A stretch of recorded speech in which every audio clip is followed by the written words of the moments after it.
जय हिंद दोस्तों, welcome to RKD classes. आप सभी का आरकेडी क्लासेस पर स्वागत है। आज का टॉपिक हमारा वास्तविक संख्या है। पार्ट फर्स्ट का आ चुका है, पार्ट सेकंड आज हम देखेंगे। पार्ट फर्स्ट में हमने देखा था प्राकृतिक संख्या के बारे में। प्राकृतिक संख्याएं क्या होती हैं? वे संख्या जिनका प्रयोग गिनने के लिए करते हैं, वस्तुओं को गिनने के लिए।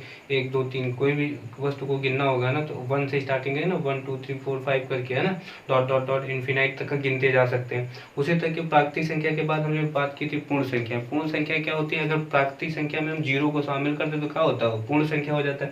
पूर्ण संख्या के बाद हमने बात किया था पूर्णांक की। पूर्णांक क्या होता है?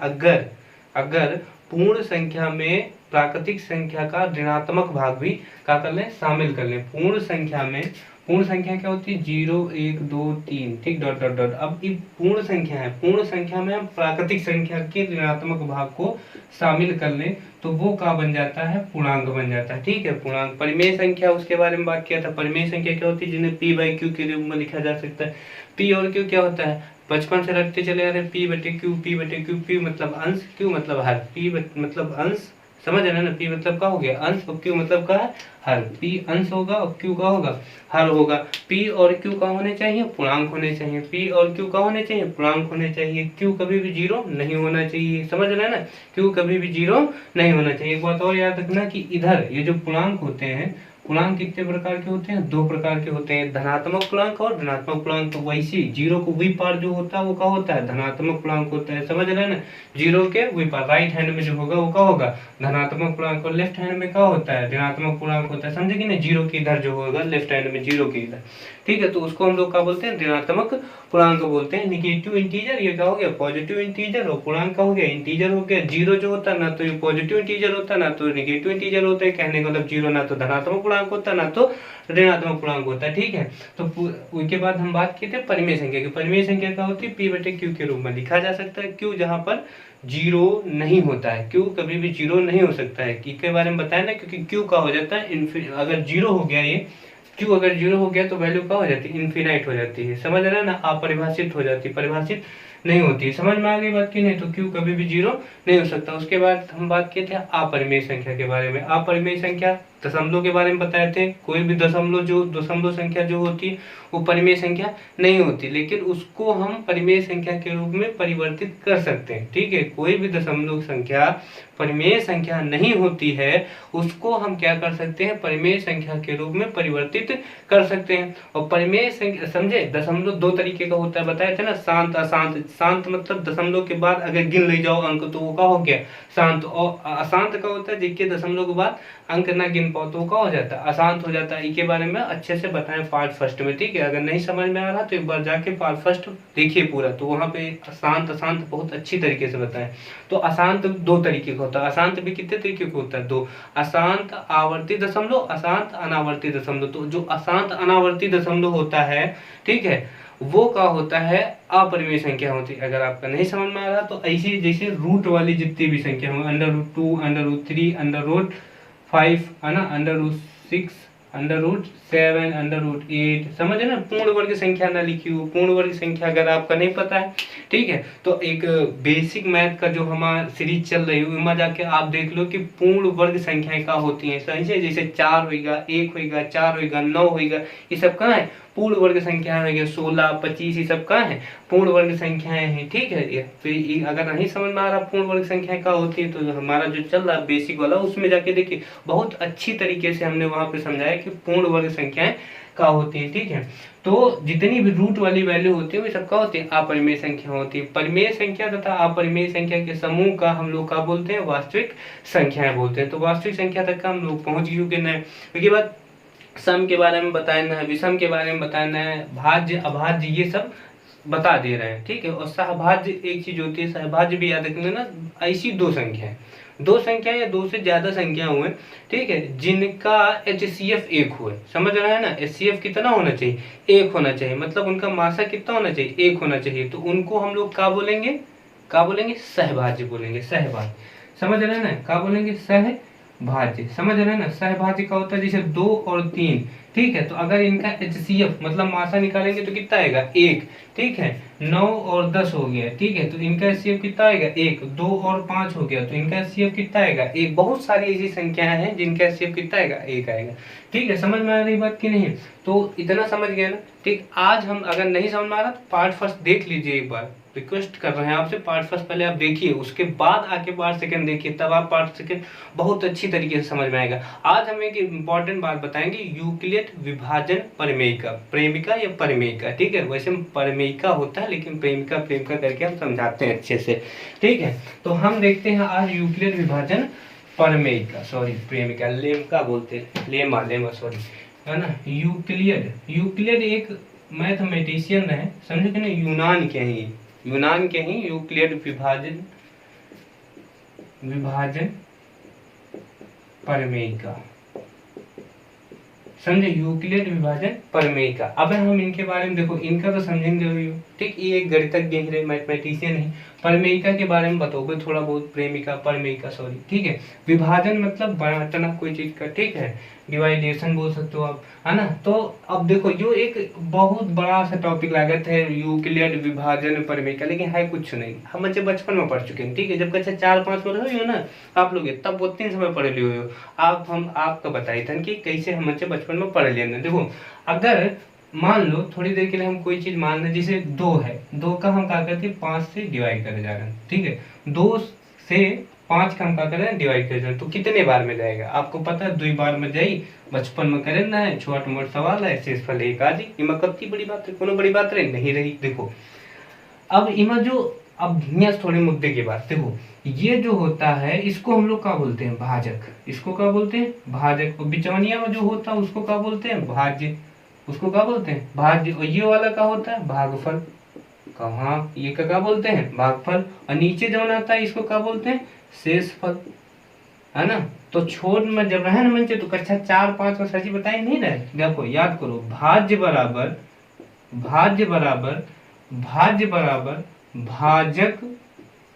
भाजक गुणे भागफल, और प्लस का होता है बच्चा शेषफल, का होता है शेषफल। बचपन में पढ़ना है, समझ में आगे बात करना। और यह यहाँ पर का यूक्लिड विभाजन प्रमेयिका, यही है, बस यही। अरे समझो अब इसका थोड़ा आगे बढ़ाते हैं, ठीक है इतना। अब इसका थोड़ा सा बढ़ा के बताते हैं तुमको, समझ रहे हो ना, इसका नए तरीके से थोड़ा सा। कहीं ए और बी का है 2 धनात्मक पूर्णांक है, धनात्मक पूर्णांक 0 के वैसी वाले पॉजिटिव इंटीजर बताए ना है ना, ठीक है। तो ए और बी का है धनात्मक पूर्णांक है, समझ रहे हो ना, याद रखना, बोल रहे हैं धनात्मक पूर्णांक।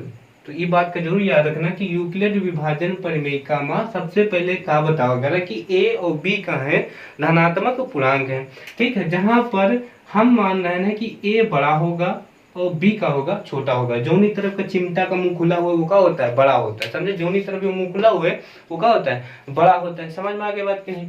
तो ए का है बड़ा है और बी का है छोटा है, तो हम बी से ए का कर दिया भाग कर दिया। जैसे यहाँ देखो ना 5 और 2 रहा तो बड़ा को रहा है 5 रहा है ना, तो 2 से 5 का भाग कर देना। तो वही तरीके यहाँ पे बी का है छोटा है, ए का है बड़ा है, तो बी से हम ए का कर दिया भाग कर दिया। तो कितने टाइम गया मान लो क्यू बार गया, समझे कि कितने बार गया क्यू बार। और नीचे शेषफल कितना बचा है आर, समझ में आगे बात की नहीं। का बचा है शेषफल आर बचा, आर का बचा है बच्चा शेषफल बचा है, समझे कि नहीं। अब इसको आप क्या बोलोगे, ये क्या है आपका भाजक, पहचानो इनका, ये क्या है भाजक, ये क्या है भाज्य है, ये क्या है भाज्य, और यो क्या है ये है आपका भागफल, ये क्या है भागफल। मुंह से मैच करो ना, समझना हो तो जैसे 2 की जगह पर कितना लिखा बी, तो यो क्या होगा भाजक। 5 की जगह कितना लिखा ए, तो यो क्या होगा भाज। यहाँ 2 है तो 2 की जगह कितना लिखा क्यू, क्यू का होगा भागफल। और नीचे देखो क्या लिखा है शेषफल, रिमाइंडर, है ना। तो यो आर होगा यहाँ पर शेषफल, समझे कि नहीं। अब ये वाला नियम लगाओ, यो जो हम कक्षा जब छोड़ रहे हैं 4-5 में, ये वाला पढ़े नहीं रहे, तो ई का लगाओ आप, ठीक है। देखो लगाइयो का लगाइयो, भाज्य कितना है ए, भाज्य कितना है ए, समझ में आगे बात की नहीं। भाज्य कितना है ए, भाजक कितना है बी, भाजक कितना है बी, भागफल कितना है क्यू, भागफल कितना है क्यू, और शेषफल कितना है आर। समझ में आगे बात की नहीं, शेषफल कितना है आर, समझ में आवा कि नहीं। यही का हम लोग का बोलते हैं यूक्लिड विभाजन प्रमेय का। समझ में आ गया बात कि नहीं, यूक्लिड विभाजन प्रमेय का। ए का है भाज्य, बी का है भाजक, क्यू का है भागफल, आर का है शेषफल। समझे। अब एक बात और लिखी होती है कि जो तुम्हारा शेषफल है, ठीक है, जो तुम्हारा का है शेषफल है आर, ये या तो 0 से बड़ा होगा या 0 के बराबर। जोनी तरफ का मुंह खुला होगा वो बड़ा होगा, और साथ में यो साइन भी लगा तो इसका मतलब क्या है बराबर। यो का होगा बड़े क्या होगा जाए, यो का होगा जाए बराबर क्या होगा जाए, समझ रहे हो ना। तो यो का होगा जाए, ठीक है, 0 से बड़ा होगा या बराबर, शेषफल मतलब आर। लेकिन एक कंडीशन है, बी से हमेशा का होगा छोटा होगा। कहने का मतलब जो शेष फल होगा वो हमेशा भाजक से छोटा होगा कि नहीं होगा। भाई यो शेष फल एक बचा है, समझ रहे हो ना, और यो क्या है भाजक है कि नहीं, समझे कि नहीं। अगर यो शेष फल ई भाजक से बड़ा होता है मतलब ई एक की जगह पर 2 से बड़ा मान होता है, तो क्या होता है एक दो चला जाता है, और ज्यादा बड़ा होता है तो पता नहीं करते नहीं जाता, जितना बड़ा मान होता है उतने नहीं चला जाता है। समझ रहे हो ना। मान लो यहाँ 8 होता है, 10 होता है, कुछ भी होता है। कहने का मतलब हमारा ये है कि जो शेष फल है वो भाजक से हमेशा क्या होना चाहिए, छोटा होना चाहिए। तो ये बात यहाँ कह रहे हैं कि R is less than B. समझ में आ गई बात कि नहीं, आर का होगा, ठीक है, बी से छोटा होगा। समझ में आई बात कि नहीं। तो यही आपका क्या है, यूक्लिड विभाजन प्रमेय का है, यूक्लिड विभाजन प्रमेय का है। अब इमा आगे अगर आप बढ़ोगे तो आगे एक बात और है, ठीक है, यूक्लिड विभाजन प्रमेय का। यूक्लिड विभाजन प्रमेय का के बाद आपका पढ़ना है यूक्लिड विभाजन एल्गोरिथम। समझे, यूक्लिड विभाजन एल्गोरिथम, समझे कि नहीं, यूक्लिड विभाजन एल्गोरिथम, यूक्लिड विभाजन एल्गोरिथम, ठीक है। अब हम बताओ आपका यूक्लिड विभाजन एल्गोरिथम का होता है। प्रमेय का समझ में आ गया ना। प्रमेय का ये जो शब्द है, इस शब्द का मतलब ये होता है कि कोई बात अगर सिद्ध हो चुकी, कोई कथन सिद्ध हो गया तो वही बात के अनुसार, वही कथन के अनुसार अपनी बात का सिद्ध करना, ठीक, वो चीज का होती है प्रमेय का होती है। जैसे हम कहीं आपको पहले से पता है कि त्रिभुज के तीनों कोण का योग कितना होता है, 180 होता है, 180 होता है। अगर हम बोल दें यो x है, यो y है, यो कितना है z है, तो आप तुरंत बोल दो x plus Y plus Z बराबर 180। हम पूछिए कैसे, कहियो ये बात प्रूफ हो चुकी है, बात सिद्ध हो चुकी है कि त्रिभुज के तीनों कोण का योग क्या होता है 180 होता है। तो वही बात है, वही चीज प्रमेय का होती है, मतलब एक सिद्ध किया हुआ कथन है। समझे, प्रमेय का मतलब क्या होता है, एक सिद्ध किया हुआ कथन। समझ में आ गई बात की नहीं, ठीक है। तो सिद्ध किया हुआ क्या बात है कि a बराबर का होना चाहिए, a बराबर b into Q plus R. R is, ठीक है, आर जो होगा, समझे कि नहीं, वो b से छोटा होगा। आर जो होगा वो क्या होगा, b से छोटा होगा लेकिन 0 से बड़ा होगा। समझे कि नहीं, 0 से बड़ा होगा। समझ में आ गई बात की नहीं, ठीक है। इतनी बात हम लोग पढ़े। अगर एक छोटा सी बात कहते, मान लो लिखा है आपके सामने 135 और 255, मान लीजिए थोड़ी देर के लिए 135 लिखा है और साथ में कितना लिखा है 255 लिखा है। अब हम आपसे पूछिए, बोले कि इमा का करो यूक्लिड विभाजन प्रमेयिका का प्रयोग करो, यूज करो कहीं का यूक्लिड विभाजन प्रमेयिका का। तो सबसे पहले हमें क्या देखना है कि ये दोनों में बड़ा कौन है। तो बड़ा कौन है 255, तो यू क्या होगा बड़ा होगा। अब यूज करना है, ठीक है।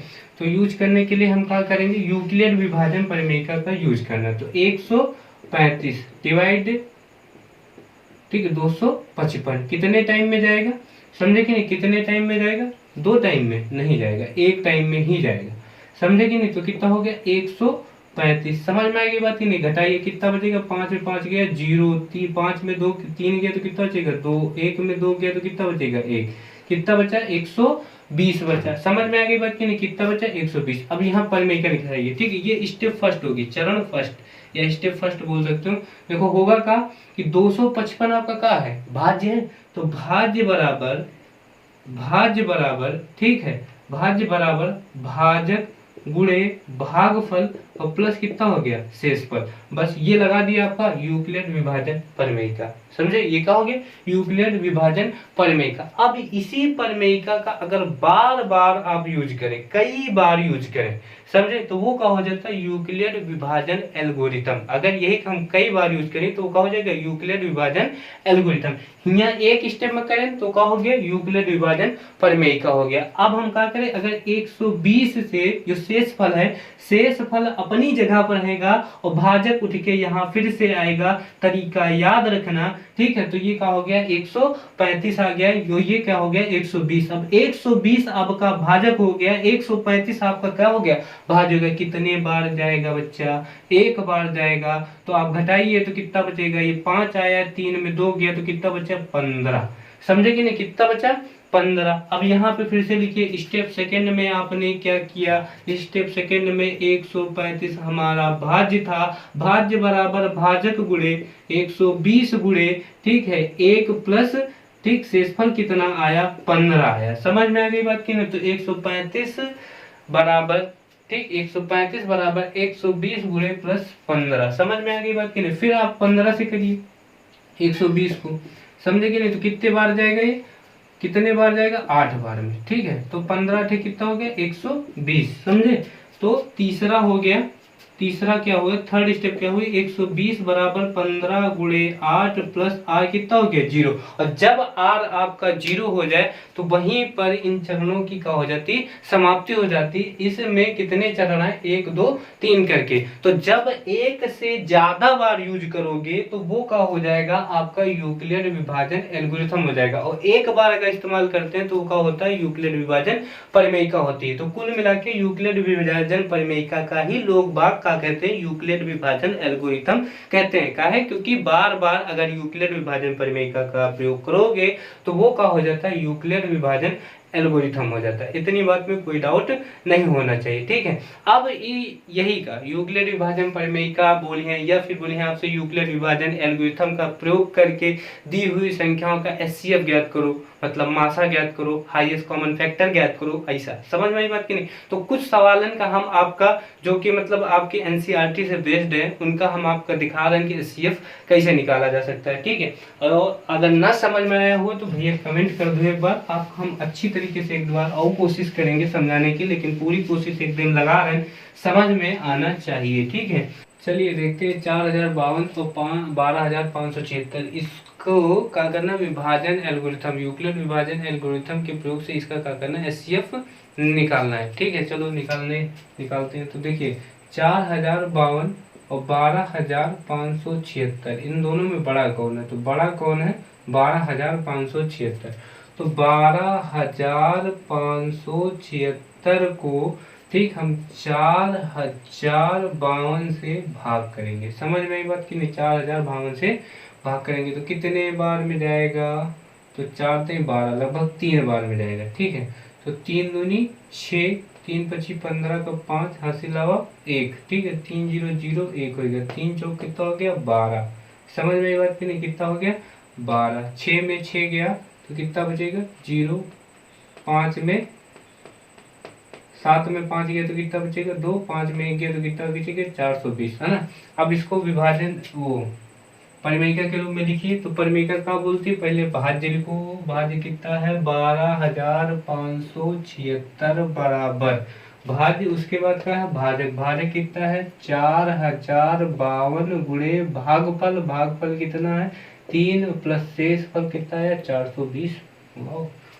बटा नंबर 420, समझ में आएगा कि नहीं। अब 420 आपका क्या होगा, 420 का है शेषफल है, और जो शेषफल होता है वो क्या बन जाता है, भाजक, जो भाजक होता है वो क्या बन जाता है, आपका भाज्य। तो 4052, समझ में आई बात की नहीं, कितना हो गया, 4052। तो अगर हम इसको 10 बार में ले जाते तो 4200 हो जाता, तो 4200 बार तो जाएगा नहीं, इसको हम ले जाते हैं 9 बार में।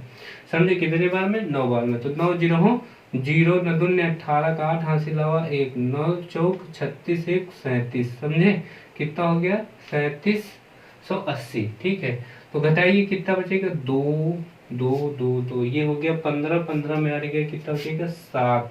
यहाँ पे हो गया 9, 9 में 7 जाएगा तो बचेगा 2, यहाँ 3 3, कुछ नहीं बचेगा, ठीक है। अब स्टेप सेकेंड में लिखिए। अब कौन सा, इस स्टेप में कौन सा भाज्य था तुम्हारा, तो भाज्य 4052 था। 4052 बराबर, ठीक है, 420 गुणे 9 और प्लस शेषफल, शेषफल 272 हो गया आपका, ठीक है। अब 272 जो शेषफल आया है, 272 जो शेषफल आया है, ये आपका क्या हो जाएगा, भाजक, और ये क्या हो जाएगा, भाज्य। 420 का हो गया भाज्य, कितने बार में जाएगा, तो ये जाएगा आपका एक बार में, ठीक है, कितने बार में जाएगा, एक बार में। तो 272 घटाइए, यहाँ से कितना हो गया 8, यहाँ कितना हो गया होगा 11, 11 में 7 गया 4, यहाँ 3 3 148, ठीक है। थर्ड स्टेप लिखिए, तीसरा चरण, ठीक है। तो तीसरा चरण पहले कितना है 420 भाज्य हो गया, 420 भाज्य, ठीक है। भाजक कितना है 272 गुणे कितना शेषफल, भागफल कितना 1 प्लस शेषफल कितना 148। समझ में आई? तब तक होता रहेगा जब तक r 0 नहीं होगा। लिख देना r not equal to 0, r not equal to 0, r not equal to 0। जब तक r 0 नहीं होता है तब तक आपको बढ़ते चलना, बढ़ते चलना, बढ़ते चलना, करते चलना, करते चलना। तो 148, ठीक है। अब जो ये शेषफल आया था ये भाजक हो जाएगा, ये तो आपका जो भाजक था वो क्या हो जाएगा, भाज्य हो जाएगा, ठीक है। कितने बार में जाएगा, एक बार, एक बार चला जाएगा, एक बार, हाँ एक बार। तो ये कितना बचेगा 148, 148 से 12 4 बचेगा, ये कितना हो गया होगा 6, 4 जाएगा 2, ठीक। यहाँ कितना आ गया 1, तो 124। समझ में आई बात की नहीं, कितना हो गया 124, समझे। तो अब हम लिखेंगे second fourth step, fourth step जब तक r 0 नहीं होता तब तक चलते रहना। तो 272 बराबर, 272 बराबर, 272 बराबर 148 गुणे 1 प्लस शेषफल कितना आया 124। अब शेषफल 124 आया, 0 तो ही नहीं आया, तो बढ़ते रहो भैया, 124 आया। तो अब 124 आपका क्या हो जाएगा, भाजक हो जाएगा, ठीक है। जो ये भाजक हो जाए तो 148 का हो जाएगा आपका भाज्य हो जाएगा। कितने बार में जाएगा, एक बार में। तो 124 घटाओगे कितना बचेगा, 8 में 4 2, बचेगा कितना 24, ठीक है। तो पांचवी स्टेप में क्या लिखोगे 148 बराबर 124 गुणे 1 प्लस 24, समझे। r नॉट इक्वल टू 0 खातिर और आगे बढ़ो, 24 का 124 से, समझे कि नहीं। 24 अब क्या हो जाएगा, जो शेषफल 24 बचा था तो वो क्या हो गया आपका भाजक हो गया, और ये जो 124 था, ठीक है, ये क्या हो जाएगा ये भाज्य हो गया, सॉरी, है ना, ये क्या हो गया भाज्य। तो कितने बार जाएगा, ये जाएगा 5 बार, कितने बार जाएगा 5, 24 पंचे 120, तो 120 कितना आ गया 4, समझे कि नहीं। तो छठी स्टेप लिखेंगे, छठी स्टेप क्या है 124 आपका भाज्य, 24 आपका भाजक, और भागफल 5, ठीक है, और शेषफल कितना है 4, r नॉट इक्वल टू 0, समझे। तो 4 अब 24 को, ठीक है, तो कितने टाइम जाएगा 6 टाइम में, ठीक है। 24 कैंसिल हो गया, ठीक है, मतलब r आपका कितना जाएगा 0। तो सातवीं स्टेप में क्या हुआ, सातवीं स्टेप में क्या हुआ बच्चा कि 24 बराबर 4 गुणे 6 प्लस कितना आ गया, ठीक, कितना आ गया 4 था, मतलब शेषफल कितना आ गया 0। तो r बराबर 0, और जब r बराबर 0 आ जाए और जिसके कारण शेषफल 0, जिस भाजक के कारण शेषफल 0 होता है, जिस भाजक के कारण शेषफल 0 होता है, वही उन संख्याओं का क्या होता है HCF होता है। तो 4052 12576 का जो HCF होगा, ठीक है, वो कितना होगा 4 होगा, ठीक है। तो इस तरीके से आपको सवाल दिए जाएंगे, ठीक है, इस तरीके आपको सवाल पूछे जाएंगे कि विभाजन एल्गोरिथम या विभाजन परिमेयिका का प्रयोग करके निम्न संख्याओं का HCF ज्ञात कीजिए, ठीक है। इसके बाद जो आपका वीडियो आएगा, ठीक है, उसमें आपको 1.1 एक्सरसाइज पूरी की पूरी मिलेगी, ठीक। थैंक यू आज के वीडियो के लिए, अच्छे से पढ़िए, दबा के शेयर करना इसको।